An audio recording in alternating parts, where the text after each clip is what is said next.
नमस्कार बंधुरा आराध्या किचेन থেকে আজকে বানাবো প্লেন মসুর ডাল মূলো দিয়ে আর বানাবো আলু দিয়ে মূলোর ডাটা দিয়ে একটা ভাজা।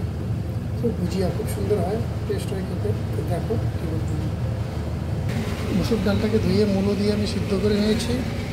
এবার ফোড়নে দিলাম তেজপাতা, শুকনো লঙ্কা, এবার দেবো পাঁচফোড়ন, দিয়ে দেবো পাঁচফোড়ন, মসুর ডাল, রসুন, দিয়ে দেবো একটু পেঁয়াজ এখানেও দিয়েছি মোটা মোটা করে। আর এদিকে শাকটা দেখো, মূলো ডাঁটা আর আলুটা কেটে নুন দিয়ে এবার মেখে নেব ভালো করে, তারপর রসটা বের করে দেবো। এইভাবে করে দেখবেন দারুণ টেস্ট হয়। ভালো করে এখন মেখে নেব। দারুণ সুন্দর একটা সেন্ট বেরিয়েছে, পেঁয়াজটা রসুনটা ভাজা হয়েছে। এবার ঢেলে দেবো আমি ডালটা। দেখো আলু ভাজাটার জন্য আমি ফোড়নে দিলাম শুকনো লঙ্কা, দিয়ে দেবো পাঁচফোড়ন, তারপর দিয়ে দেবো রসুন, পেঁয়াজ, কাঁচা লঙ্কা, এবার দিয়ে দেবো শাকটা।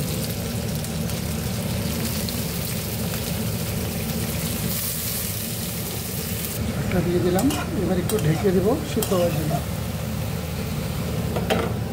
ডালটা আমার হয়ে গেছে, ঘি আর ধনে পাতা দিয়ে নামিয়ে নেব। দেখো বন্ধুরা 5 মিনিট ঢাকা দিয়েছিলাম, কি সুন্দর হয়েছে। এবার হলদি দিয়ে দেবো, হলুদটা দিয়ে দেবো,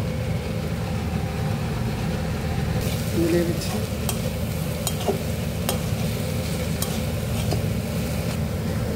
এটার স্পেশালি হলো এই আন্ডা। এবার আন্ডাটা পরে এটার মধ্যে দিয়ে দেবো। এইভাবে আপনারা বানিয়ে খাবেন, এত টেস্ট হয়।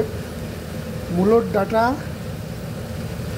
পাতাটা না, খালি ডান্ডিটা, আর আলু লম্বা করে চিকন করে কেটে নিয়ে একটা আন্ডা দিয়ে দেবেন। এখন এই রেসিপিটার এইটাই মেন। দেখো আন্ডা দিয়ে দিলাম একটা, এইবার হবে এটা ভুজিয়া। এত সুন্দর ভুজিয়া হবে এটা। এইটা হলে আর কিচ্ছু লাগে না, তবু পাতলা মসুর ডালটা হলে ভালো হয়, তাই এদিকে মসুর ডালও আছে। খালি এটা দিয়েই খাওয়া যাবে, এত টেস্টফুল হয়, সিম্পল। এটাতে আমি কোনো মশলা দিই নেই, খালি একটু হলদি। তো বন্ধুরা ডালে আমি ঘি দিয়ে দিয়েছি, এবার আমি ধনে পাতা দিয়ে নামিয়ে নেব, বন্ধ করে দেবো। এবার এটা দেখো কত সুন্দর হয়েছে। তো সকলকেই ধন্যবাদ। সবাই একটু লাইক কমেন্ট করবে সবাই, প্লিজ প্লিজ। দেখার পরে সবাই একটু দয়া করে কমেন্ট করবে কেমন হলো। আর আমি এইভাবে নতুন নতুন ভিডিও বানাতে যাবো। দেখো এটা কিন্তু ডিম দিয়ে, মূলো ডাঁটা দিয়ে আর আলু দিয়ে ভুজিয়া, এত সুন্দর হয়েছে ভুজিয়াটা। দেখো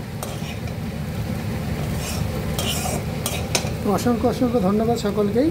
আর সকলেই ভিডিওগুলো একটু শেয়ার করে দেবে ফেসবুকে। সবাই দেখার পর একটু শেয়ার করে দিও প্লিজ। কমেন্ট করবে, লাইক করবে, শেয়ার করবে। সকলকেই ধন্যবাদ। যারা যারা লাইক কমেন্ট করো তাদের জন্য আমার মন থেকে আন্তরিক ভালোবাসা, শুভেচ্ছা সবই রইল। ধন্যবাদ। শত শত কোটি প্রণাম রইল গুরুজনদের।